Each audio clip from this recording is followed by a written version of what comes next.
Welcome to Let's Talk About Life, a podcast brought to you by LifeBank, the organ, eye, and tissue recovery agency in Northeast Ohio.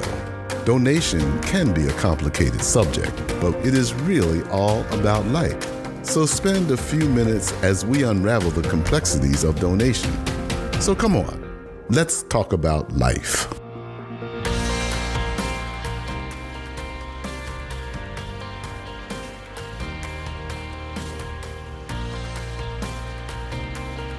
We all know that there is a health awareness observance every month of the year. And sometimes, truthfully, to be honest, I lose track, except for the month of November. Of course, when we think of November, we also think of Thanksgiving and the beginning of the holidays and celebrating with family and friends. So it's so appropriate to me that we also celebrate the gift of sight. Hi, you're listening to episode 137 of Let's Talk About Life. I'm your host, Colleen Gerber, kidney recipient and LifeBank staff member. National Eye Donation Awareness Month occurs every November as a reminder to give the gift of sight as a registered organ, eye, and tissue donor. But perhaps more importantly, to remind us all how important and precious our vision is in our daily lives. Almost 20 million Americans, or 8% of the U.S. population, have visual impairments. Visual impairments, including blindness, are one of the leading causes of loss of independence among people age 65 or older. I've said it many times, we are so fortunate to be in an area where groundbreaking research is being conducted.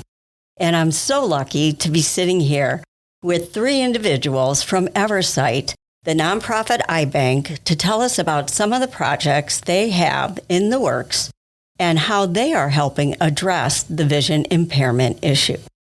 First, we have Dr. Ankar Sawant, Vice President of Research and Development, Jessica Ludwig, Senior Scientist of Research and Development, and Madison Castellano, Research Associate and Clinical Recovery Technician.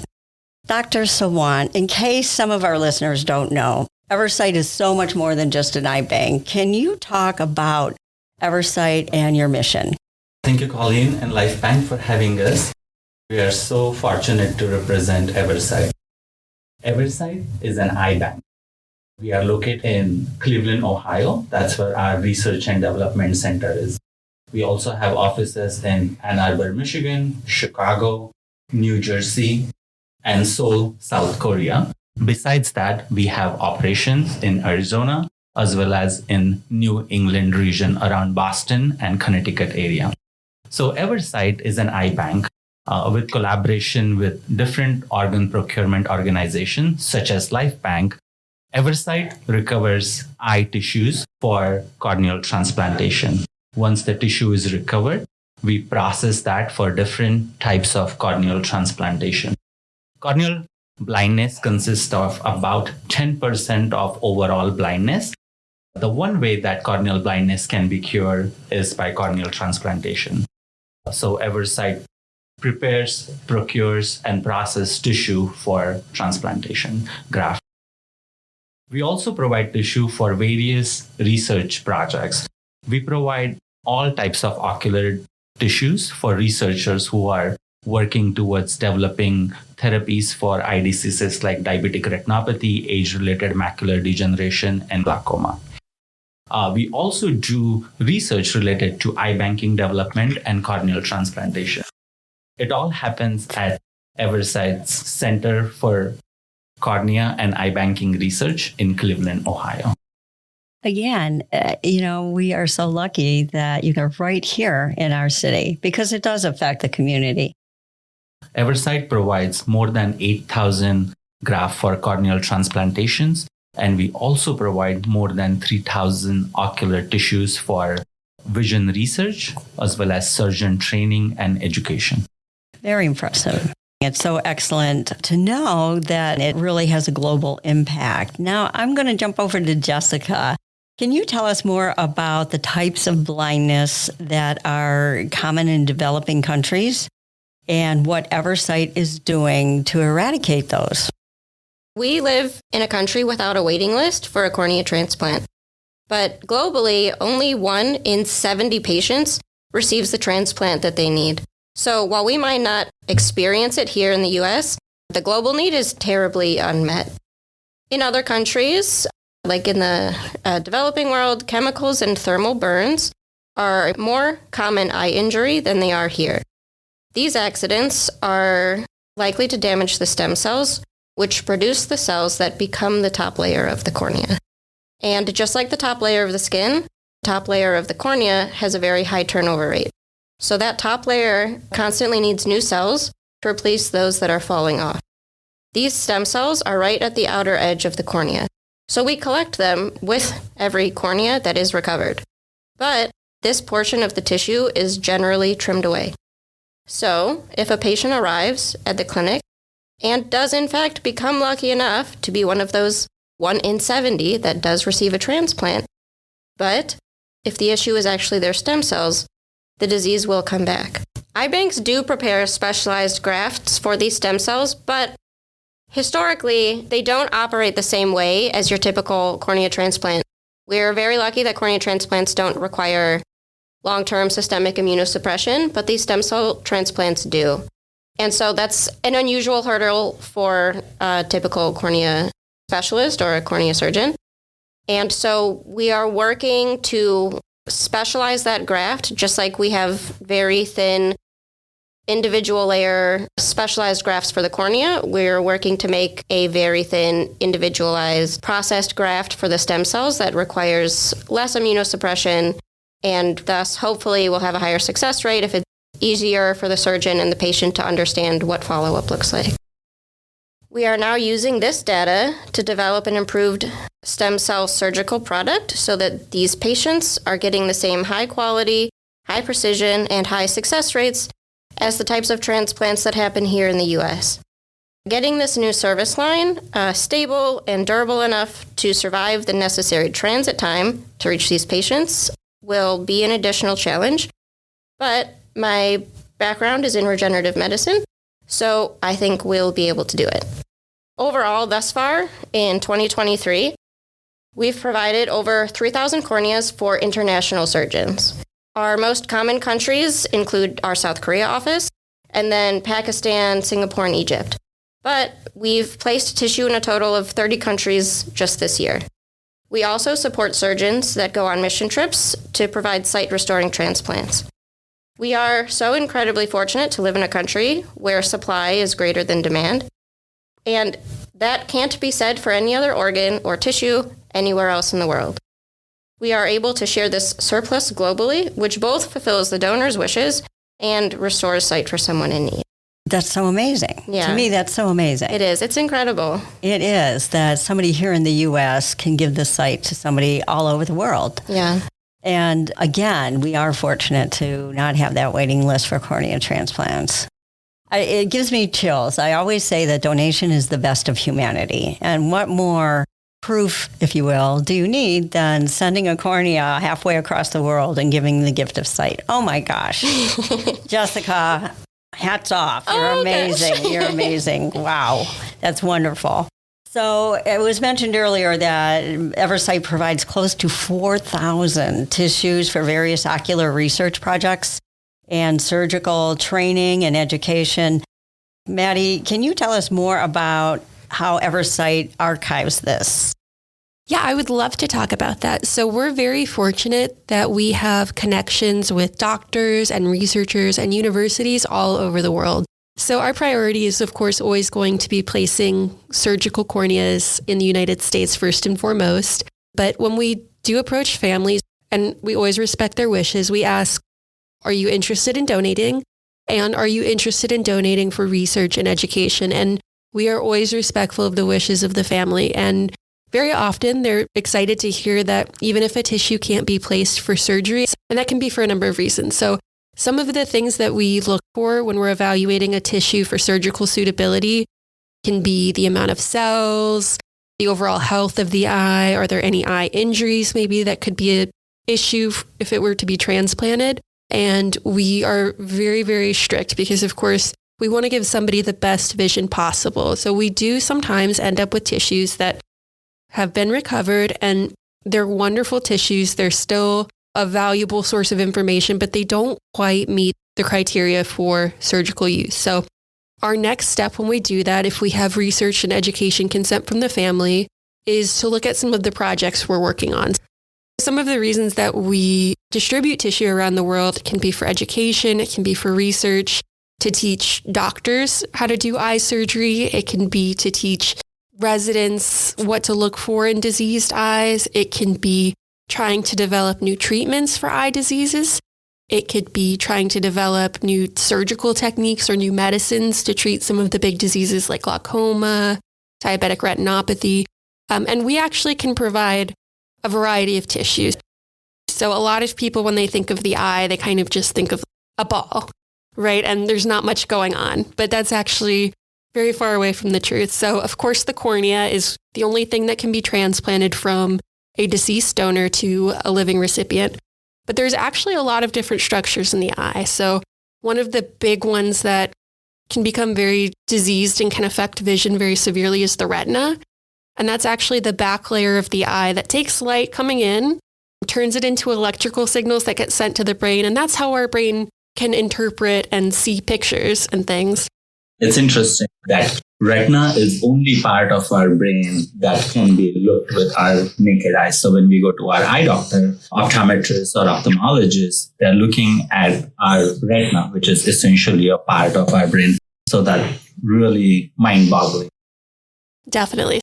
So when you think of some of the big retina diseases and things that can be very impactful to people's vision, some of those things are age-related macular degeneration, diabetic retinopathy.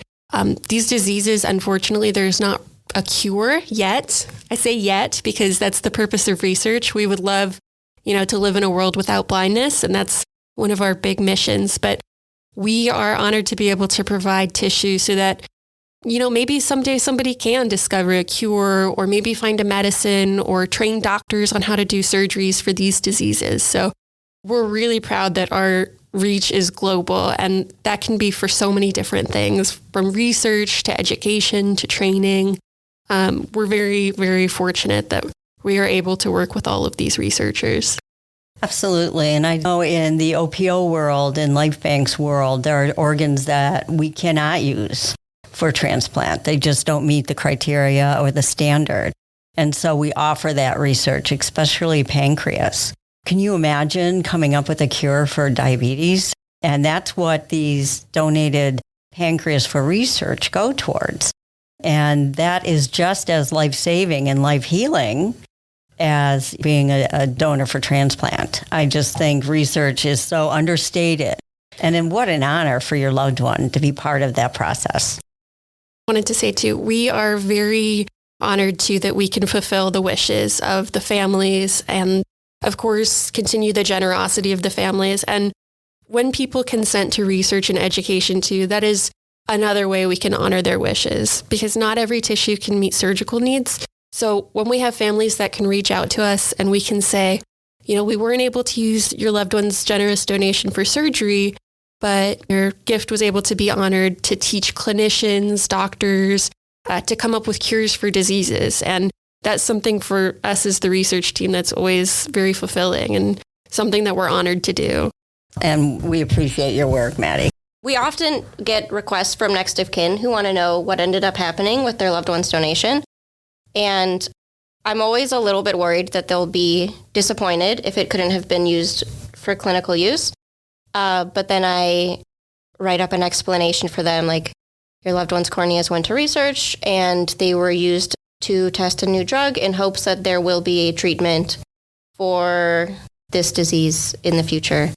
So it's a different kind of impact. You think, a cornea transplant greatly impacts one individual, but the culmination of a research donation can impact so many more people. You're absolutely right.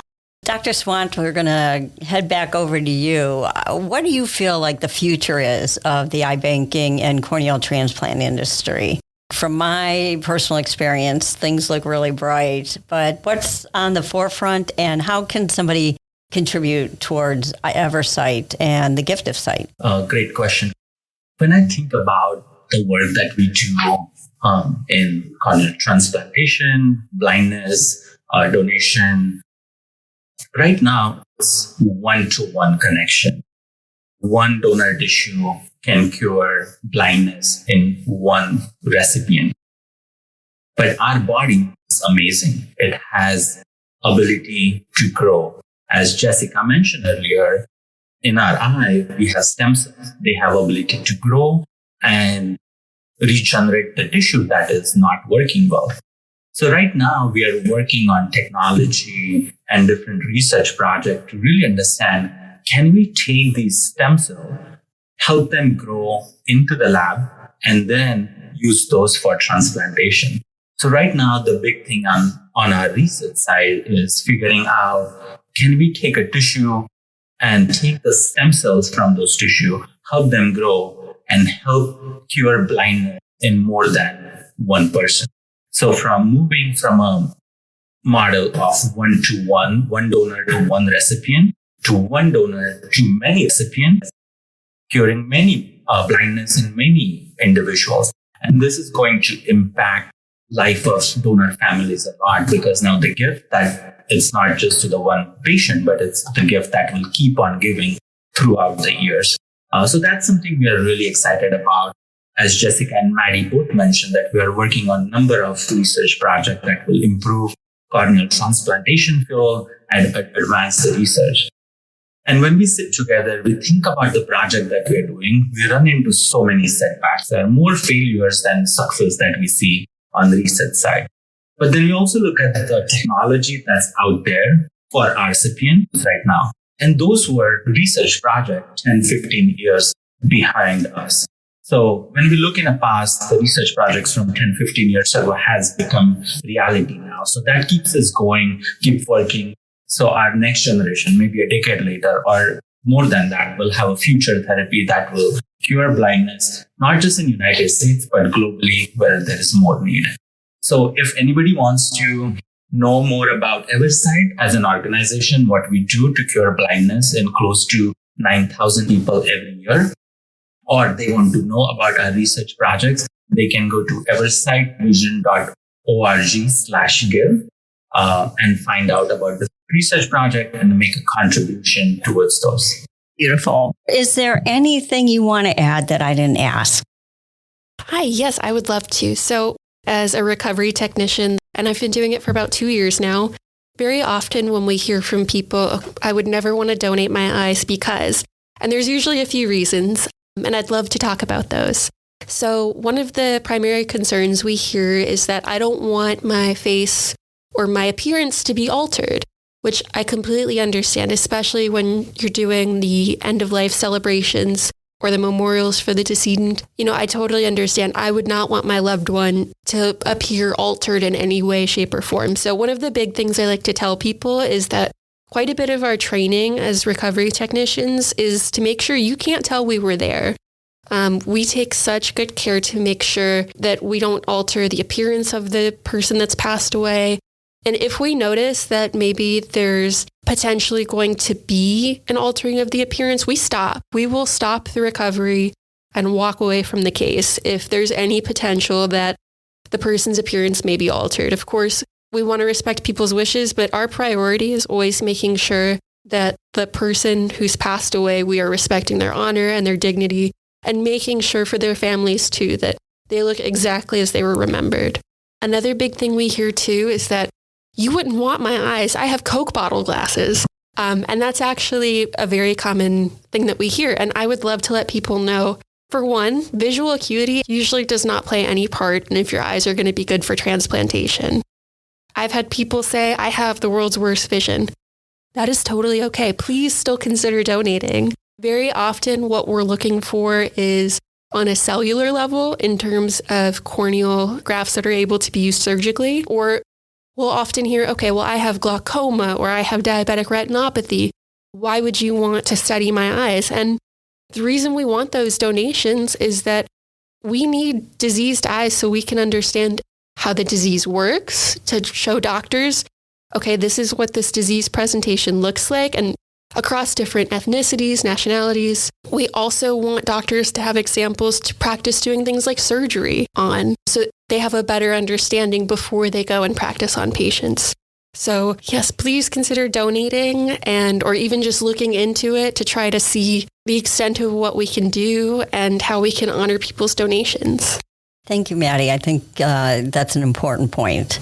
People need to understand that, organ donation, tissue donation, and eye donation, that is one of our priorities, is doing it with dignity and making sure you can have an open casket funeral or any other celebration of life you would like.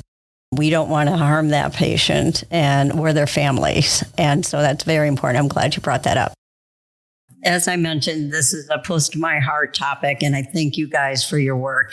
As you put it, we may not see the result of it for a few years, but I look at the process that people go through now for a cornea transplant, and it's so much different than it was 20 years ago and so much more successful. So you guys are on the forefront. You're the pioneers, and you're breaking all those stigmas out there and really helping people change their lives every day. So thank you. And we are so happy that you're here and sharing your story with us.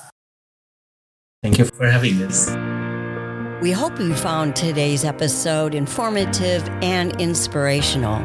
You can save lives simply by going to lifebanc.org and registering your donation decision. You can catch Let's Talk About Life on Apple Podcasts, Google Podcasts, Spotify, but you can always find it at lifebanc.org. We thank you for listening, and we hope you come back next time. And come on, let's talk about life. Thank you for listening to Let's Talk About Life. If you have questions about today's podcast, reach out to us at info@lifebanc.org. Take a few minutes to do something heroic and register to be an organ donor by saying yes at lifebanc.org. Literally, someone's life is depending on it.